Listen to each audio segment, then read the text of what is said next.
Now is former Republican senator and defense secretary under President Obama, Chuck Hagel. He's one of 73 former Republican national security officials to endorse Joe Biden this week. And Chuck, let's get this following thing out of the way. Yes, you served for a Democratic president, and this was, honestly, I was surprised to be reminded of this. You did not endorse Hillary Clinton in 2016. You sat on the sidelines publicly. So tell me why no on Hillary Clinton 4 years ago and why yes on Joe Biden today. Well, first of all, Chuck, thanks. I'm a Republican. Mm-hmm. I've always been a Republican, and I hope there'll be a Republican Party that I can continue to support. But today, it is a different world than 2016, Chuck, as you all know, you've been talking about. And 2016, I just didn't have a role in it and didn't take a role in it, didn't take a position. This time I am, because I am concerned about the future of this country, what's been happening in the last 3.5 years, the incompetency, the corruption, the dangerous erosion of our alliances, of our allies, of our trade. And that's why I've come off the bench and still a Republican, but I'm not the only Republican supporting Joe Biden. And what's the case that you would make to fellow Republicans that they should trust Joe Biden when Donald Trump is arguing, okay, you may like him personally, but it's AOC, it's Bernie Sanders, it's Elizabeth Warren that are going to be pulling the economic strings. So what would be your case to a Republican that, you know, could be persuaded but is nervous about some parts of the Democratic Party? Well, first, Chuck, I would remind everyone that we are each individuals, regardless if you're a politician, a leader, products of our past. Joe Biden has a very clear record in the United States Senate and as vice president to President Obama for 8 years. So you look at an individual's past. What has he done? What has he believed? How has he voted? What actually has he accomplished? What has been his position on issues? Joe Biden is not going to change. Obviously, if he's elected, he's going to have to govern. He's going to have to listen to people, and he does this very well. I saw him do it in the Senate. I saw him do it in the administration. He listens. He makes judgments on all of that, but he's fundamentally who he is and where he came from. And all you need to do is just check his record.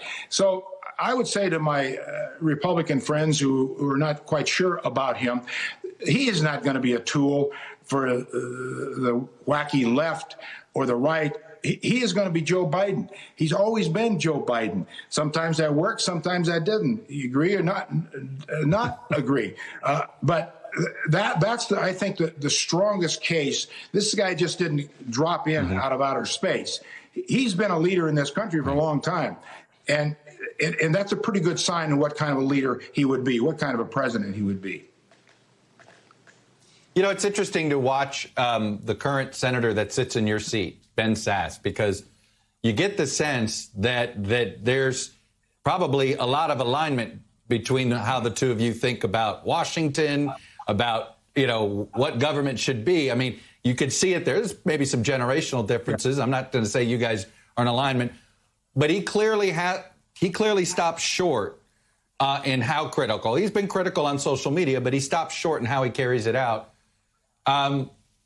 What's your take on this situation and how he's straddled this line that clearly he's decided to walk? Well, as a matter of fact, I spoke with Ben Sasse last week, had a long conversation with him, and we talked about the presidential election. We talked about the Republican Party.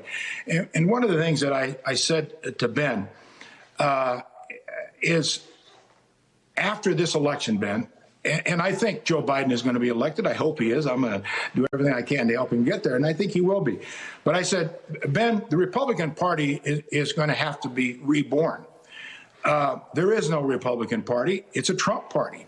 And unfortunately, the Republican Party has enabled Trump to get away with things that no one would have conceived allowing any president to do in the past. And I said to Ben, you are going to be one of those leaders that can reshape and bring the party back. That's what I hope he will do, and that's what I hope the Republican Party will do.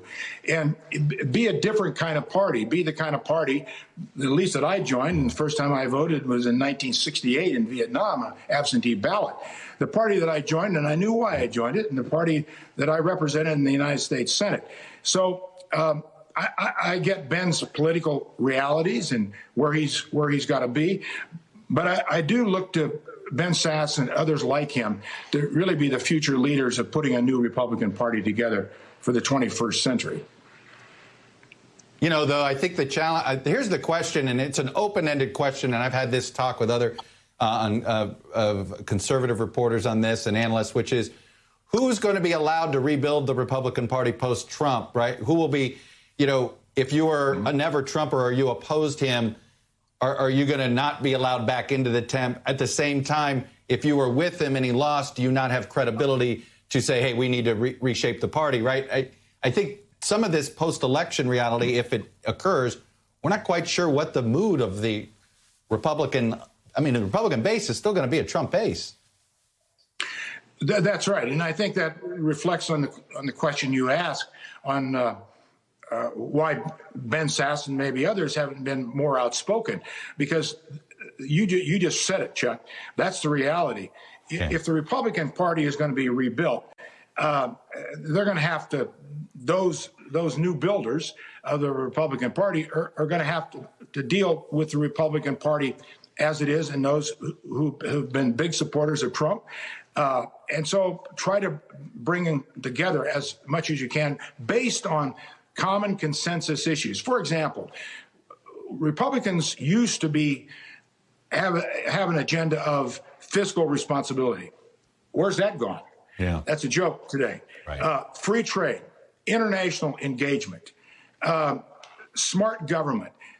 That's all gone. There is no agenda. There is no philosophical base for what the Republican Party is today. So yes, Sasse and others are going to have to deal with that Trump base and all other Republicans. Right. So I can understand they can't get too far out on any of this, because I quite frankly think after this is over, and I think Biden is going to win, that there are going to be recriminations. I think it's going to be politically still polarized in this country for a while. This isn't going to change January 20th with a new president who will be reaching out. And I know Joe's style. He's going to try to expand and build consensus. But that's going to take some time. No, it is. Chuck Hagel, former defense secretary in the Obama administration, longtime Republican senator from Nebraska. Good to get your perspective and take on all this, sir. Thanks for coming on. Thanks,